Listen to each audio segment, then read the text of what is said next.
Saat itu tahun 2018, kamu bangun pagi-pagi untuk pergi ke pantai dan menangkap ikan. Kamu datang ke tempat yang kamu kunjungi kemarin, melempar kail ke laut dan menunggu. Pelampung kail berkedut, seekor ikan tertangkap tapi... Hei, halo, kamu kok diem aja? Saat ini kamu gak peduli dengan ikan. Kamu melihat sesuatu di kejauhan.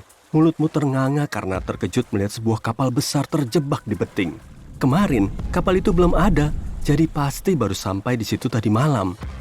Oke, mungkin cepat atau lambat kapal itu akan berlayar pergi. Kamu memancing selama beberapa jam. Selama itu kamu mengamati kapal itu dan gak tampak ada pergerakan di sana. Apa kapalnya kosong? Sejumlah perahu dan pelayanan pantai berlayar dari pesisir ke kapal itu. Kamu memutuskan untuk mengeceknya juga. Kabut turun ke perairan, membuat kapal itu kelihatan seram. Kapal besar itu berkarat dan kosong. Lalu, di mana semua krunya? Dan bagaimana kapal itu sampai ke sana? Penjaga pantai naik ke kapal itu. Mereka menggeladah palka, kabin, dan geladak atas. Ada barang milik seseorang. Sedikit sisa pasokan makanan, buku tulis, dan pakaian. Semuanya mengesankan bahwa kru telah menghilang karena suatu alasan. Para nelayan yang pertama melihat kapal itu nggak melihat siapapun turun. Tidak ada sinyal radio yang dikirim ke pelabuhan, dan tak seorang pun melapor tentang kapal itu. Kapalnya muncul entah dari mana. Satu-satunya cara mencari informasi adalah dengan melihat nomor dan nama kapal. Itu kapal Samratulangi PB 1600. Penjaga pantai mengecek informasi itu, mempelajari data kapal semua negara dan astaga! Sebuah perusahaan membangun kapal itu di tahun 2001 di Indonesia. Kapal ini digunakan untuk mengangkut muatan berat melintasi lautan di seluruh Asia. Kapal ini telah beroperasi dengan baik selama 8 tahun.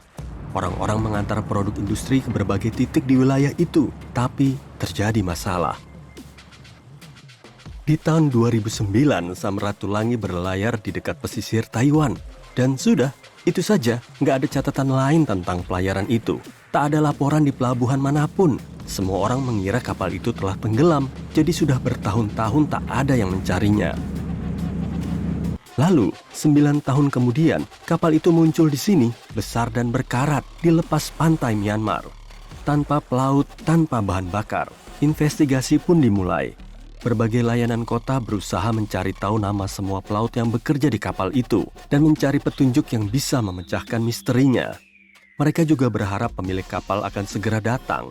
Mereka menemukan 2 tali derek di atas kapal. Ini artinya ada kapal lain yang menderek Samratulangi ke tempat ini.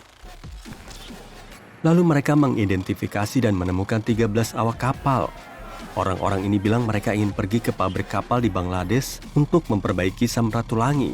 Kapal yang lain membantu menderek kapal itu, tapi kedua talinya putus dan badai mulai menerjang. Tak seorang pun mau tetap berada di atas kapal dalam cuaca seburuk itu. Jadi para awak kapal meninggalkannya. Tak ada yang tahu nasib kapal itu selama 9 tahun terakhir. Dan bagaimana kapal itu berlayar tanpa awak. Ada lagi kisah kapal lain yang jauh lebih misterius. Tanggal 16 Februari 2020, penduduk lokal menemukan kapal barang besar terdampar di pantai berbatu karang. Di lepas pantai sebuah desa di Irlandia, kapal itu kelihatan berkarat dengan banyak lubang di lambungnya dan bagian-bagian yang lapuk. Tidak ada yang melihat kapal ini sehari sebelumnya. Jadi, kapal itu muncul di sana pada malam hari. Kapal barang Alta ini terakhir terlihat beberapa bulan sebelumnya, ribuan kilometer dari lepas pantai Irlandia. Hari itu, Alta sedang berlayar di perairan Samudra Atlantik. Kapal lain, MS Protector, melihatnya. Anak buah kapal MS Protector coba menghubungi kapal itu, tapi nggak ada tanggapan. Orang-orang di atas kapal sadar bahwa kapal itu kosong.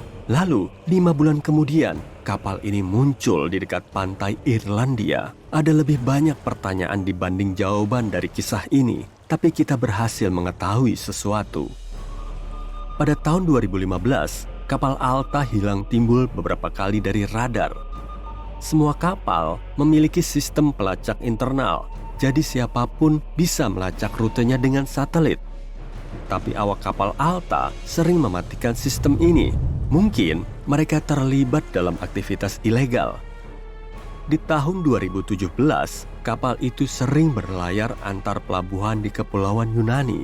Lalu, sinyal pelacaknya lenyap dan baru muncul 10 bulan kemudian di lepas pantai Afrika Utara.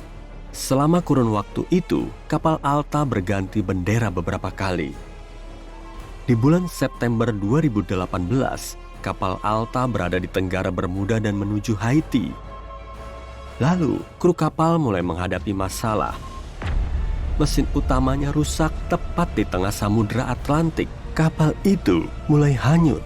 Beberapa hari berlalu, tapi awak kapal nggak mampu memperbaikinya. Mereka mulai kehabisan persediaan makanan dan air bersih. Situasinya jadi makin sulit saat mereka tahu ada badai tropis mendekati lokasi itu. Syukurlah mereka berhasil menghubungi penjaga pantai AS. Sebuah helikopter terbang ke atas kapal Alta pada tanggal 2 Oktober untuk membawakan persediaan. Ada cukup makanan untuk beberapa hari.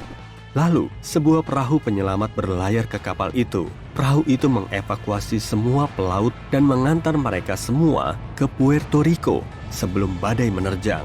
Kapal Alta dibiarkan hanyut sendiri di samudra. Setelah beberapa lama, sebuah kapal lain mendekati Alta untuk mendereknya ke pesisir Guyana. Tapi saat itu terjadi kekacauan. Seseorang mencuri kapal itu, mematikan sistem pelacaknya dan berlayar menjauh ke arah yang tak diketahui. Setelah hampir setahun, MS Protector menemukan Alta yang kosong di perairan Samudra Atlantik. Lalu, 9 bulan kemudian, kapal tanpa kru itu berlayar menuju pesisir Irlandia. Bagaimana kapal itu bisa menyeberangi Samudra Atlantik dan sampai di pesisir Irlandia? Itu masih menjadi misteri. Mungkin cuma karena mujur. Tak ada satu pun yang melihat kapal itu selama kurun waktu ini. Ia menempuh jarak yang jauh dan bertahan dari badai. Siapa kaptennya? Apa yang terjadi kepada pencurinya? Siapa pemilik kapal itu sekarang? Suatu hari, seseorang menelepon kantor administrasi desa dan mengenalkan diri sebagai pemilik kapal itu. Tapi orang tak dikenal itu nggak memberikan bukti apapun. Mereka menemukan beberapa barel minyak di kapal itu yang mereka angkut dengan helikopter. Kapal Alta sudah berkarat, korosi logam bisa merusak lingkungan. Kapal itu nggak punya nilai jual, tapi untuk menyingkirkannya dibutuhkan dana miliaran. Ada 3 opsi yang bisa dilakukan: tinggalkan kapal di tempatnya, derek ke laut dan biarkan tenggelam, atau dibongkar jadi kepingan. Tapi alam punya rencana tersendiri. Badai dan gelombang yang kuat membelah lambungnya jadi 2 bagian. Kapal Alta hanyut tanpa awak di perairan Samudra Atlantik selama sekitar 2 tahun. Tapi ini belum ada apa-apanya dibandingkan sebuah kapal yang berlayar selama 38 tahun. Menurut catatan, kapal itu adalah SSB Chimo. Ini adalah kapal niaga milik sebuah perusahaan dagang di tahun 1931. Kapal itu sampai di lautan es lepas pantai Alaska. Gerakannya melambat, lapisan tebal es menghambat kapal itu, dan sebuah badai dahsyat memperparah situasinya. Badai salju begitu ganas, sampai para kru nggak bisa melihat apapun kecuali tirai putih di depan mereka. Berlayar lebih jauh mustahil dilakukan. Tim harus menunggu sampai badai reda. Mereka menunggu selama 1, 2, 3 hari. Sepekan berlalu, tapi badai salju itu kian mengganas. Lalu, suatu hari, badai melemah. Anak buah kapal dibagi menjadi 2. Tim pertama pergi ke kota terdekat. Kelompok kedua bersama kapten tetap di kapal. Mereka mendirikan tenda di dekat kapal dan menunggu badai salju yang mulai menerjang lagi berakhir. Jarak pandang saat itu 0. Lalu akhirnya, suatu hari, badai berakhir. Bagus. Dan sekarang, tunggu dulu. Mana kapalnya? SSB Chimo lenyap begitu saja saat terjadi badai salju. Kapten merasa yakin kapal itu telah tenggelam. Jadi dia pergi bersama para anak buah kapal. Lalu sepekan kemudian, mereka melihat kapal itu hanyut di dekat area tempat dia hilang. Lambungnya rusak sangat parah, hingga enggak aman dipakai berlayar. Memperbaiki kapal percuma saja, dan biayanya mahal. Jadi, kapten memutuskan untuk meninggalkannya. Dia yakin cepat atau lambat kapal itu akan tenggelam. Tapi kapal itu tetap terapung selama beberapa hari, bulan, dan tahun.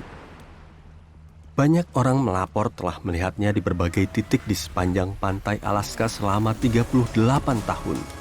Catatan terakhir tentang SS Beijimo dibuat pada tahun 1969.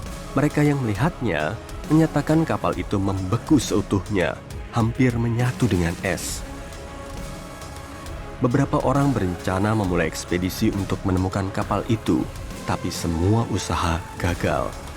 Mungkin saat ini kapal itu sudah tergeletak di suatu tempat di dasar laut yang dalam.